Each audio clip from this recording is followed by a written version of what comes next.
Hello, everyone. Welcome back. So I thought it'd be a good thing to talk about the Israel-Iran war today. Okay. So today is June 20th, and at this point, it seems pretty clear that Israel is going for full regime change in Iran. Okay. So um, for most of us following, my channel, we've kind of been at the mindset of no more regime changes, no more wars that involve the United States. Um, and my main issue with it is that these wars seem to empower people in the United States that should not have power. Okay, foreign wars empower the deep state. Okay, so that's kind of why, like initially when all this started during the Biden years, I'm like, you know what, this is not going to be good for us. Okay, so anyway, like it or not, this is what we have. Okay, so now I'm just kind of looking at this situation here, at the point where it is right now, where Israel is like, I mean, they're going all out. They're going forward. I mean, it's not enough.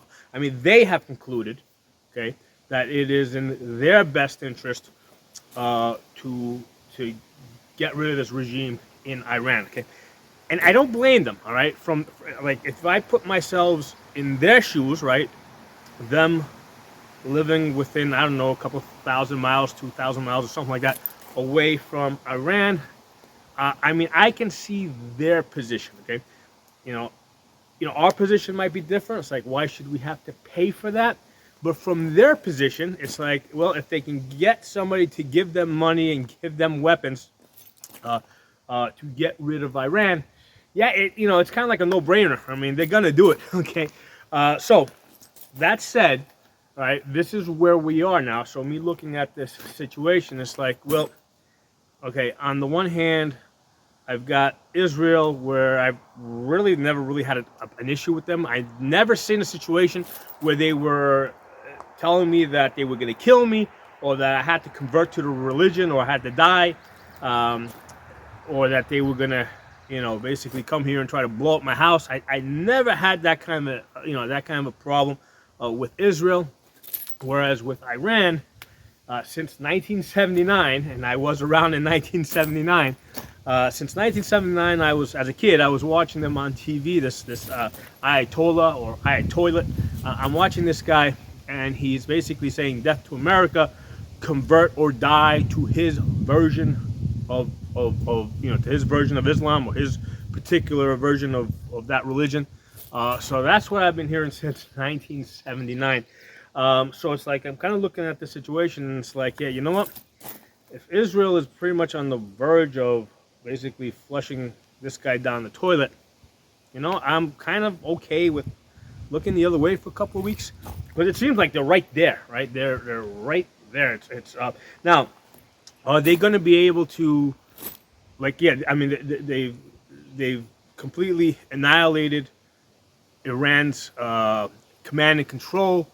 I see them as kind of setting back Iran to where the United States had set back Iraq at the end of the first Gulf War, where like they kind of still had a military, but I mean, it was just so broken up that after Gulf War One, Saddam couldn't really effectively utilize his military. That's kind of where I see them now, and I mean, they could stop. But I also see the position that they would have is they've invested so much in removing, in taking apart this regime, and defanging them.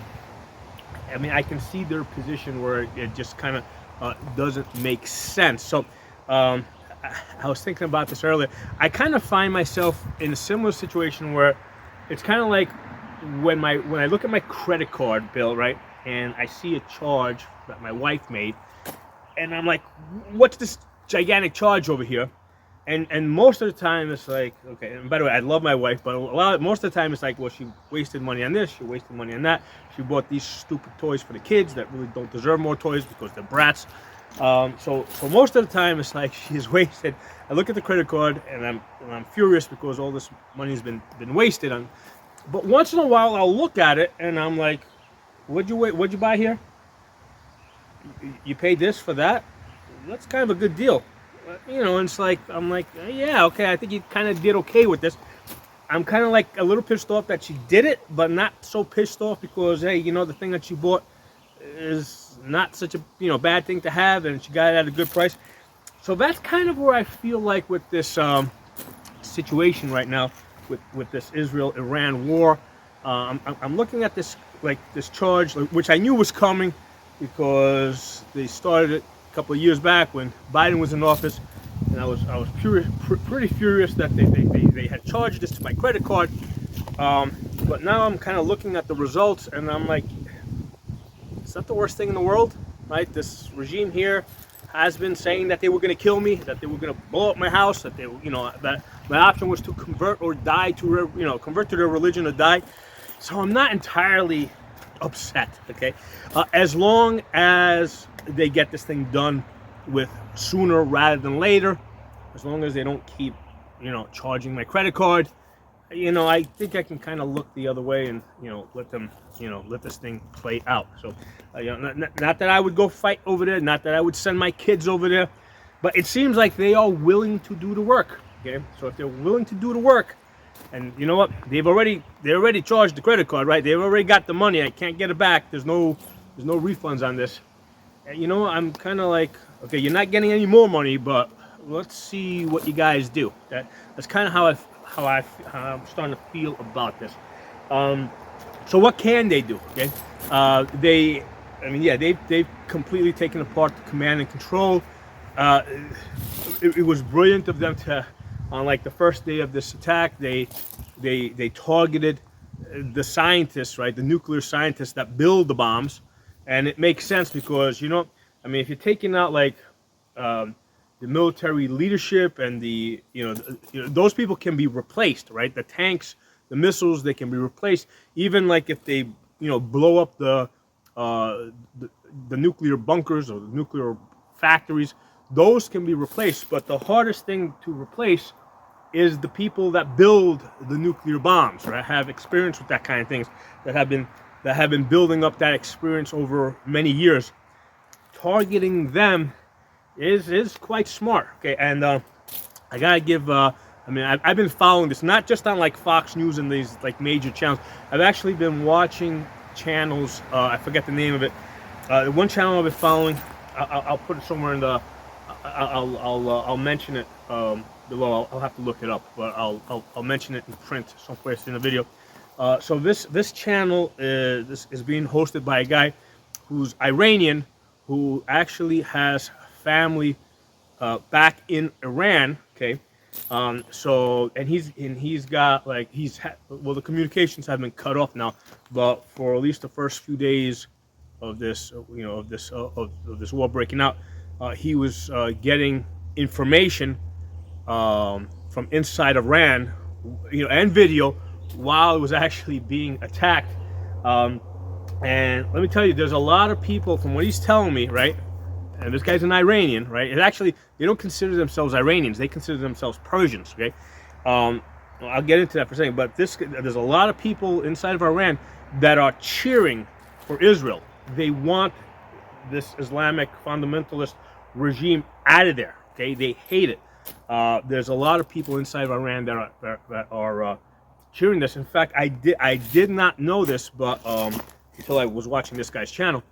But there's basically inside of Iran, the people actually speak a different language. They speak what he called Persian, as opposed to the Arabic that the that the leaders, the Islamic leaders, speak. Okay, and they are ethnically different. They consider themselves different. So that's a really important point here, because one of the things I was wondering is like, okay, you get rid of this leadership, what do you replace it with? Okay, how does who comes to power? Does Israel basically establish a puppet government in Iran? How does that work? Do the other Arab countries come in and establish a government. So there's actually a mechanism already in place that's been there since 1979. So in 1979, the crown prince was chased out, right? Well, he was actually already out of the country getting some type of medical treatment. So in 1979, the crown prince is out. Ayatollah's regime takes over, and the successor to that crown prince is alive today, and actually has a lot. There's a lot of Iranians that are living in exile, and this crown prince, he actually has he was on the news, I think, early, when this thing first started. He actually has a lot of support. So the natural thing for him for this to happen here is for that prince, that crown prince, to basically come back. Okay, and in the last video that I watched of this crown prince talking, he said that he actually, aside from having a lot of civilian support from inside the country and people and Iranian people outside the country, he's actually received support and defections from the Iranian military. Okay, so a lot of parts of the Iranian military, one of which was the Air Force, or whatever's left of the Air Force, had defected to his side, and they were encouraging other people of the military to defect to that side. So that seems to be the natural thing to happen here. So from us looking in from the outside, because I know a lot of you guys weren't around in 1979. Okay, I was. Okay, so to me, it's like this regime in Iran is illegitimate, right? They basically they invaded, they took over they invaded from the outside, took over. So removing this regime, being kicked out, and having the old regime coming in, I mean, what makes one better than the other? I mean, I don't know, but I know that regime wasn't saying, death to America, and convert to their religion or die, right? Well, this one is. Okay, so that's the natural thing that I think that's the thing that's going to happen here. I think that this crown prince that's living in exile is going to come in. He's already has some support from the military, and that military is going to be backed. I think initially by Israel.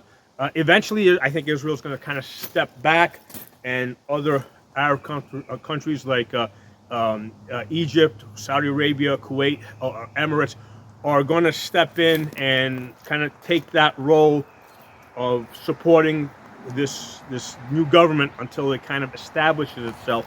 And this is also an important point.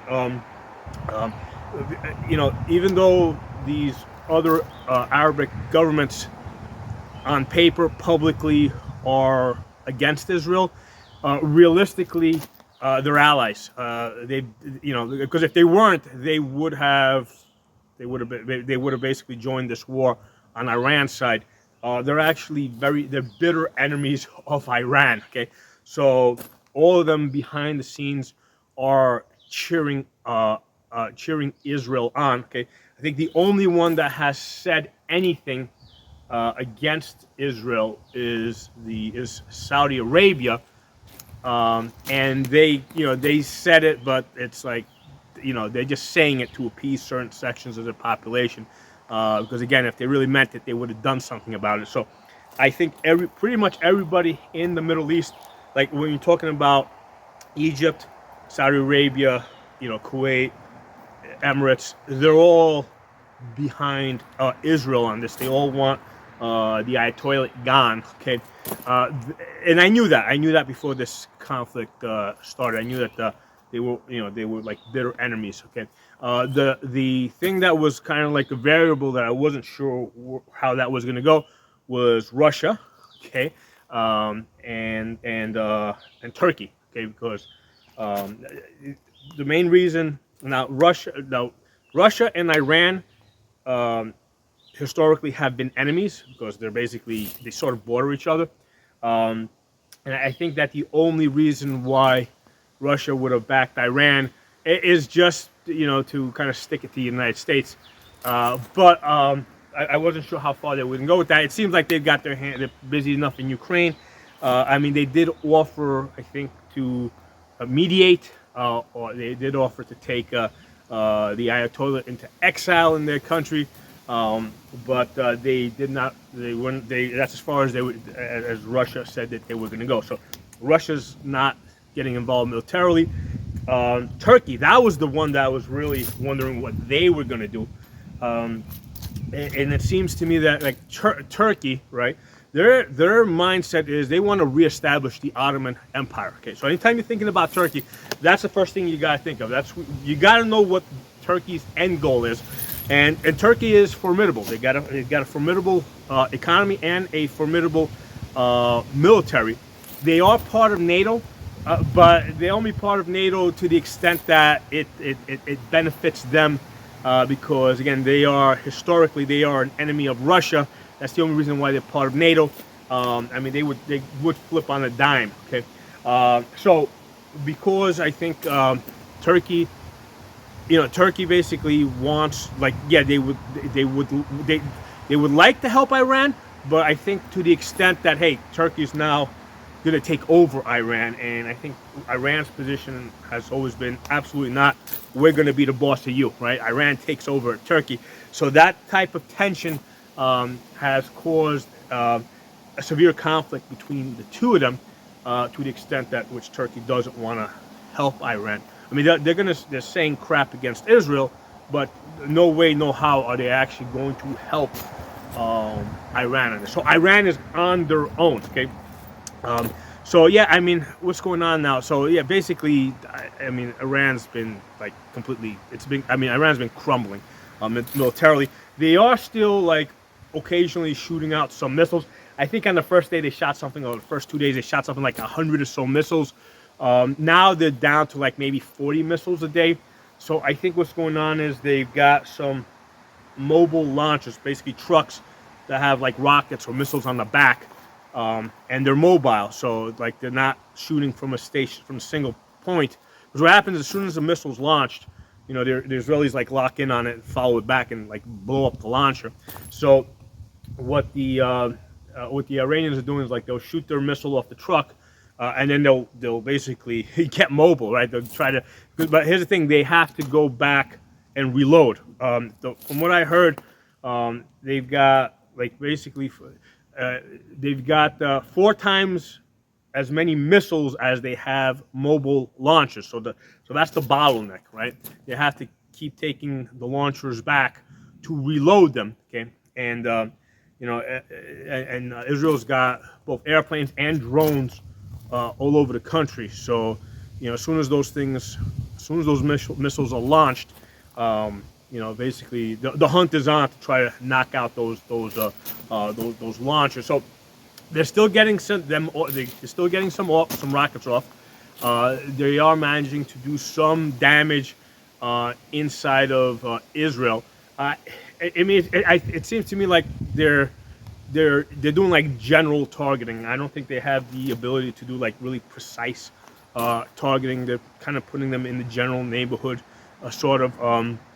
I just don't think because it's one of the things that they're saying is that Israel is strategically targeting military targets, whereas Iran is targeting civilians, hospitals, etc. I think that's just the extent. That's as far as the best they can do. Basically, I think that's the best that Iran can do. So I can't kind of blame it from that. Israel knew 100% what they were getting into. They knew they were going to have missiles coming, inbound. They knew that some of them were going to get through. To some extent, I think it is possible that that some of them are intentionally being let through, because if this conflict seems completely one-sided, there would be international pressure for Israel to stop. Whereas if a few missiles are actually getting into the country, actually hitting Tel Aviv, they're like, hey, they're still in the fight. So if they're fighting, we're fighting. So I think that's a little bit of what's going on there. I gotta hand it to Israel as far as their intelligence. I mean intelligence in terms of their spying ability, right? Their spy agency, the Mossad. This whole operation I mean, this is like a master. They've done like a master class in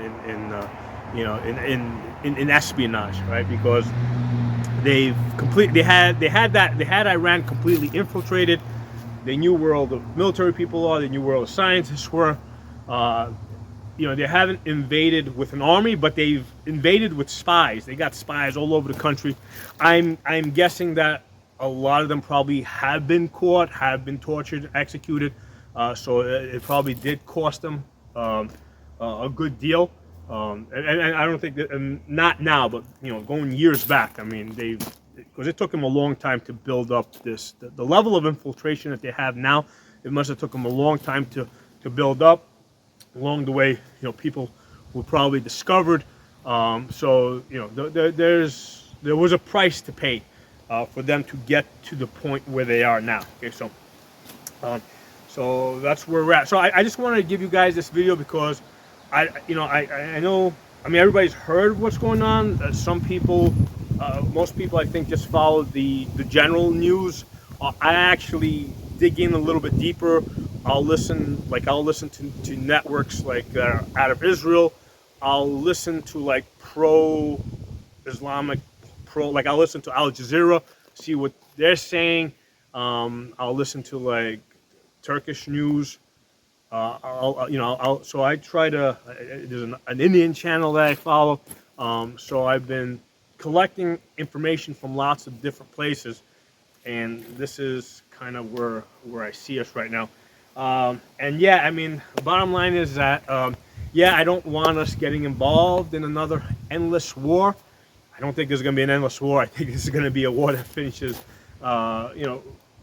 pretty quickly, okay?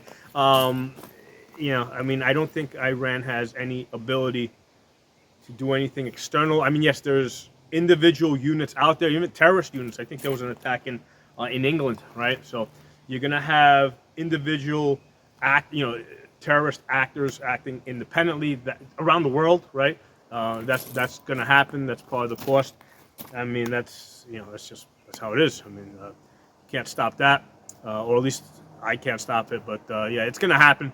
I think that's the type of ammunition that's basically going to run out. Okay, all these assets that the Ayatollah has in his own country or in the country that he had, and outside of his country throughout the world, I think they're going to be depleted. Okay, I tend to look at things in terms of I think this should be over in a couple of weeks. I think that the perspective that the Israelis look at it is they probably looking at like 6 months to a year out. So they're probably taking a much longer term view. I think that, like I said, as long as we don't keep sending them money, I'm pretty okay to kind of look the other way and let them deal with it. But all in all, as far as like, because the United States throws money all over the world, this has not been a bad return on that investment. Okay, even though it was involuntary, right? It's kind of like like when I looked at my credit card bill and my wife has charged up a huge amount that I didn't tell her she could do it. And like I said, sometimes I'll look at it and say, "What'd you buy?" All right, that's not that bad, and I kind of, try not to make a, I'll try to kind of swallow my pride. I'm not going to tell her that, you know what, that was a good idea that you did. I'm not going to say that, but I'm not going to complain too much either. So that's kind of where I'm at right now with Israel. I'm not gonna say that, hey, I wanted you to do this, but I'm not gonna complain too much. Let's put it that way, because I think they have done a pretty damn good job over there. Particularly against a regime that, like I said earlier, wants me to the option that they give me is to convert to their religion or their version of their religion, or die. Right? That's the option that they're giving me.